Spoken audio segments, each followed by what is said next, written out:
नमस्कार। आप देख रहे हैं समाचार भारत। आज हमारे साथ बरेली के मशहूर चिकित्सक और सियासतदान भी कह सकते हैं उन्हें, हम भारतीय जनता पार्टी से सीधा सीधा जुड़ाव रखते हैं और इस समय इंडियन मेडिकल एसोसिएशन के बरेली के अध्यक्ष हैं। आपसे परिचय कराते समय हम आपको बता दें कि फिलहाल मेडिसी हॉस्पिटल जो बरेली का काफ़ी चर्चित अस्पताल है उसके डायरेक्टर भी हैं। तमाम मुद्दों पर आज डॉक्टर बिमल भारद्वाज साहब से हम बातचीत करेंगे। आईएमए की जो बहुत सारी मुद्दे हैं उनको लेकर भी बात होगी। इसके अलावा कोरोना काल जो तीसरी लहर अभी गुजरी है उसके बाद क्या किस किस तरीके से अब हम लोगों की ज़िंदगी चल रही है और अब कौन सी ऐसी समस्याएं हैं जो चिकित्सा क्षेत्र में डॉक्टरों को उनका सामना करना पड़ रहा है। इन तमाम मुद्दों पर डॉक्टर बिमल भारद्वाज आज हमारे साथ मौजूद हैं। डॉक्टर साहब, बहुत बहुत स्वागत है आपका समाचार भारत में। नमस्कार, आपके सादर आभार, धन्यवाद। सबसे पहले तो आईएमए के आप अध्यक्ष हैं जी। क्या लग रहा है आपको, करीब 2 साल हो गए बने हुए, और अब तक किन किन चुनौतियों से आईएमए गुजर रहा है और आप क्या चाहते हैं, किस किस तरीके से उनका समाधान आपने 2 साल में किया? लेकिन पहले जो साल था, पहले उस वक्त मैं इलेक्ट प्रेसिडेंट था, तो मेरा कार्यकाल अभी 1 अक्टूबर से शुरू हुआ है लास्ट ईयर से। उस समय जो 1 साल इलेक्ट प्रेसिडेंट हम लोग चुने जाते, तो जो कार्यकाल जो चल रहा होता है, तो उस समय अध्यक्ष होते उनके साथ में रह के सहयोग करना, कुछ चीज़ों को कैसे हमें चुनौतियों को आगे फेस करना, उसको सीखना, अनुभव लेना, ये सब रहता है। इस वक्त तो जब से कोरोना हमारे पास जब मैं आया हूँ, तो जो 3rd वेव मेरे सामने थी, उसका पूरा प्रिकॉशन लिया। जो भी कार्य थे हमने उसको कोरोना गाइडलाइन से लोगों को जागरूक करके किया। और जहाँ तक आईएमए की बात है, तो मैंने यहाँ पर 2-3 कमेटी नई बनाई हुई है। एक तो डिजास्टर मैनेजमेंट कमेटी है, अवेयरनेस कमेटी है। इसमें बहुत जल्दी मैं ऐसे कई सारे कार्यक्रम जिला अधिकारी महोदय से मैंने संज्ञान में लाया था, और जो उसमें वर्तमान में थे, जिससे मैं दूसरे सालों से मिलूंगा।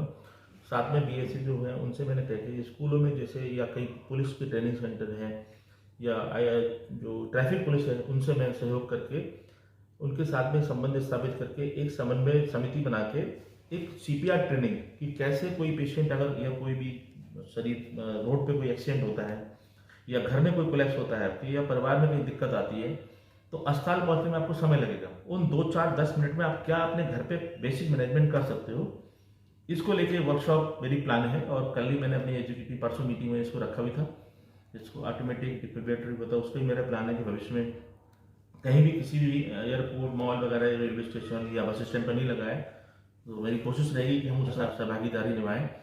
और साथ में एक आई अवेयरनेस कमेटी बनी हुई है, जिसमें मैं कोशिश करूंगा कि भाई इसमें भी जल्दी से जल्दी विदिन 1 वीक में मीटिंग होगी, होली के बाद या होली से पहले। इसमें कैसे हम डोनेशन आई को लिए बढ़ाएं, कैसे लोग मोटिवेट हों कि हम डोनेशन की तरफ जाएं, अपने आई की जो कॉर्नी है उसको हम मोटिवेट करें। कल को जब इंसान नहीं होगा तो किसी दूसरे को आपकी जो आंखों के द्वारा वो देख सके, इससे बड़ा दान कुछ नहीं हो सकता। तीसरा, हमारा एक ब्लड बैंक है जिसको हमने एक्सपेंशन लिया है, उसका इनॉग्रेशन अभी 26 मार्च को आएगी प्रेसिडेंट के द्वारा। और जो वर्तमान में जो आएगी सरकार, उसमें जो भी हेल्थ मिनिस्टर रहेंगे उनको कर कमलों के द्वारा हम कोशिश करेंगे इसको कराएं। और वो आईएमए का ब्लड बैंक बहुत 2 फ्लोर पर एक्सटेंशन किया गया है। हम आपको ये भी बताते चलें कि हम आईएमए में करीब लगभग 190 बच्चों को जो थैलीसीमिया के, उनको फ्री ऑफ कॉस्ट, बिना ब्लड पैसे लिए उनसे और बिना रिप्लेसमेंट के उनको ब्लड देते हैं, जिससे कई सारे जो रजिस्टर होते हैं उनको जीवन को लाभ मिले। तो इन सामाजिक कार्य भी लगे हुए हैं। साथ में हम कम्युनिटी हेल्थ सर्विसेज भी चलाते हैं। ये कम्युनिटी हमारे आईएमए में एक क्लिनिक है जो सुबह 10 बजे से लेकर दिन में 3 बजे तक चलती है। मात्र एक जो पर्चा बनता है, एक मात्र नॉमिनल पैसे से 5-10 रुपये का पर्चा होता है, उसमें आपको 3 दिन की दवाई दी जाती है। सारा जो डॉक्टर होते हैं दिन में बैठते हैं और जो भी समाधानों को निकालते हैं। इसी तरीके से हम आगे भी कम्युनिटी सर्विस में जहाँ जैसे नारी आश्रम से, या कहीं भी अनाथ आश्रय से, या कहीं किसी विद्यालय से कोई चीज़ की मांग आती है कि हमें सहयोग चाहिए, तो वो भी करते हैं। साथ में हम आईएमए अपना प्याऊ भी चला रहा है, जो जगह जगह पे जहाँ भी शहर में प्रतिष्ठान हो। अभी हम गर्मी आ चुकी है, तो उसकी भी कोशिश करते हैं कि लोगों को ठंडा पानी मिले। तो जितने सामाजिक कार्य हैं, अलग अलग तरीके से हम लोग कोशिश करते हैं कि जनता से संबंध रहे और उनके साथ जुड़े रहें। क्या लगता है डॉक्टर साहब, बरेली में आईएमए को लेकर अभी चुनौतियाँ क्या मानते हैं और सरकार से आप लोग की किस तरीके की उम्मीद रखते हैं डॉक्टर साहब? देखिए, हमारी बरेली में तो एक मांग ये है कि जो से तो सुरक्षा व्यवस्था, लॉ एंड ऑर्डर, सरकार आएगी वो अपना प्रयास करती है कि अपने ऑर्डर, अपने संस्था में, अपने इस समय सरकार जब चलाए तो बेस्ट लॉ एंड ऑर्डर रखे। लेकिन कुछ चीज़ें ऐसी होती हैं, इसमें दिक्कतें आती हैं। तो अभी तक जो सरकार हमारी पिछली चली है 5 साल, इतना कह सकता हूँ कि अस्पतालों में भयमुक्त लोगों ने, डॉक्टरों ने काम किया। हम पहले क्या करते थे, क्रिटिकल केयर मरीज होते थे उनको दिल्ली रेफर करते थे, क्योंकि पता नहीं अभी हम देखो जीवन मरण का प्रश्न डॉक्टर के हाथ में नहीं होता। We are not God. आपके माध्यम से मैं सभी से निवेदन करना चाहूँगा, हमारा कार्य है कि अगर हम आपसे 1 रुपये खर्च कराते हैं तो मेरा फर्ज बनता है कि मैं आपको एक 1 रुपये का जो खर्चा है वो आपको बताऊँ। अगर मैं आपको 99 पैसे 95 पैसे लौटा पा रहा हूँ, ऐसा ना हो कि मुझे कुछ नहीं पता मैं क्या कर रहा हूँ और उसमें से इलाज में केवल 1 रुपये में से 2 पैसे 5 पैसे 10 पैसे सार्थक खर्च हुए और 90 पैसे मुझे पता ही नहीं मैं क्या कर रहा हूँ। तो ऐसा तो इतना विश्वास होना चाहिए कि हम लोग इतने वेल क्वालिफाइड है, इतना भरोसा लोगों को होता है। जिम्मेदारी इतनी है कि जो आपका हम खर्चा कराएं, जो हम करें वो आपको सब आर पार शिक्षक की तरफ और बेस्ट कर सकें। तो ये जो सरकार चली इसमें तो हमें कई मरीज हमने रखे यहाँ पर, कई मरीज ठीक भी किए। पहले क्या होता था, उनको जितने सिक मरीज होता था डर से कि पता नहीं कहाँ बवाल शुरू हो जाए या कब उपद्रव शुरू हो जाए, कब लड़ाई झगड़ा शुरू हो जाए, कब अवैध जो होता है कि उसमें शुरू हो जाए कि सब इतना पैसे दो, तो हम रेफर कर देते। वो होता क्या था, रास्ते में जाके मरते थे मरीज।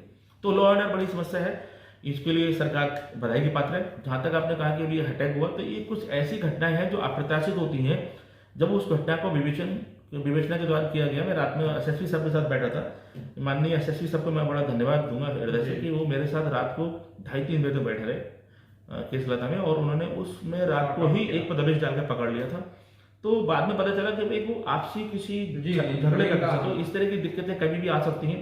एक होता है कि साहब मैं बैठा हूँ और मैं जा रहा हूँ सड़क पर, मुझे चैन स्नैचिंग हो गई या चोरी चकारी हो गई, वो चीज़ काफ़ी हद तक कमी है। और बाकी का देखिए सरकार आप खुद ही समझदार हम लोग रखते हैं। और आप एक्टिव पॉलिटिशियन भी हैं बरेली के, और क्या लगता है इस बार आप चुनाव लड़ना चाह रहे थे लेकिन लड़ नहीं पाए, और आगे क्या देख रहे हैं राजनीति में, अपना क्या संभावनाएं देख रहे हैं डॉक्टर साहब? देखिए, पार्टी जो भी जिम्मेदारी देगी, मैं हमेशा एक पार्टी का सिपाही हूँ, उस कार्य को निभाऊंगा, करता रहूँगा। पार्टी ने जिम्मेदारी दी, पहले मैं यहाँ महानगर में था, अब फिर मुझे पार्टी ने जिम्मेदारी दी कि आप क्षेत्र में जाएंगे, तो ब्रिज प्रांत में मुझे उन्होंने चिकित्सा प्रकोष्ठ से भेजा, मैंने कार्य किया। जहाँ तक इलेक्शन की बात है, तो हर आदमी, हर कार्यकर्ता चाहता है कि वो कुछ ना कुछ करे अपनी लाइफ में। तो जहाँ तक मेरा बात है कि मेरा नाम कई लोगों ने चला दिया, लेकिन मैंने अपने आप को इलेक्शन कमान इसलिए बनाया क्योंकि मेरे कई सारे और लोग हैं वो अपना भाग्य आजमाएं। मेरे बड़े भाई राघवेंद्र जी हैं, उनको टिकट मिला है, वो लड़ रहे हैं इलेक्शन, शुभकामनाएं उनको विजयी हो। और सारे जब पार्टी जिस दिन सोचेगी कि नहीं विमल भारद्वाज को भी चाहिए कि यहाँ पर आना चाहिए, तो मैं बिल्कुल लड़ूंगा चुनाव। लेकिन फिलहाल ऐसा इस बार मेरा मन नहीं था। मैंने ऐसा मतलब लोगों ने कई बार कहा आप अपना बात तो दावे रखी, मैंने खुद नहीं रखी, क्योंकि मेरे सामने जो इस समय जो सिटिंग एमएलए थे वो अपने आप में प्रत्याशी अपने अच्छे थे, और पार्टी अगर जिम्मेदारी देगी भविष्य में तो बिल्कुल उसको सोचा जाएगा।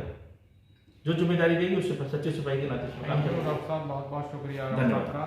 डॉक्टर विमल भारद्वाज बरेली आईएमए के अध्यक्ष, इन्होंने साफ तौर पर ये कहा है कि आईएमए की जो चुनौतियां हैं वो कहीं ना कहीं सरकार उनका निराकरण कर रही है, और कहीं ना कहीं आगे भी हमारी जो जिस तरीके से हम सरकार के सामने अपनी चुनौतियों को रख रहे हैं उनका समाधान की हमें उम्मीद भी है। इसके अलावा राजनीति से लेकर तमाम मुद्दों पर इन्होंने खुल करके हमारे साथ बातचीत में ये कहा है कि भारतीय जनता पार्टी ने हमें जिस तरीके की जिम्मेदारी दी है वो हम पूरी तरीके से अब तक निभाई है, और अगर आगे पार्टी जिस तरीके की जिम्मेदारी देगी, चाहे वो जमीनी नेतृत्व करने की हो या फिर चुनाव लड़ने की हो, उन सब पर गौर किया जाएगा। Hey there.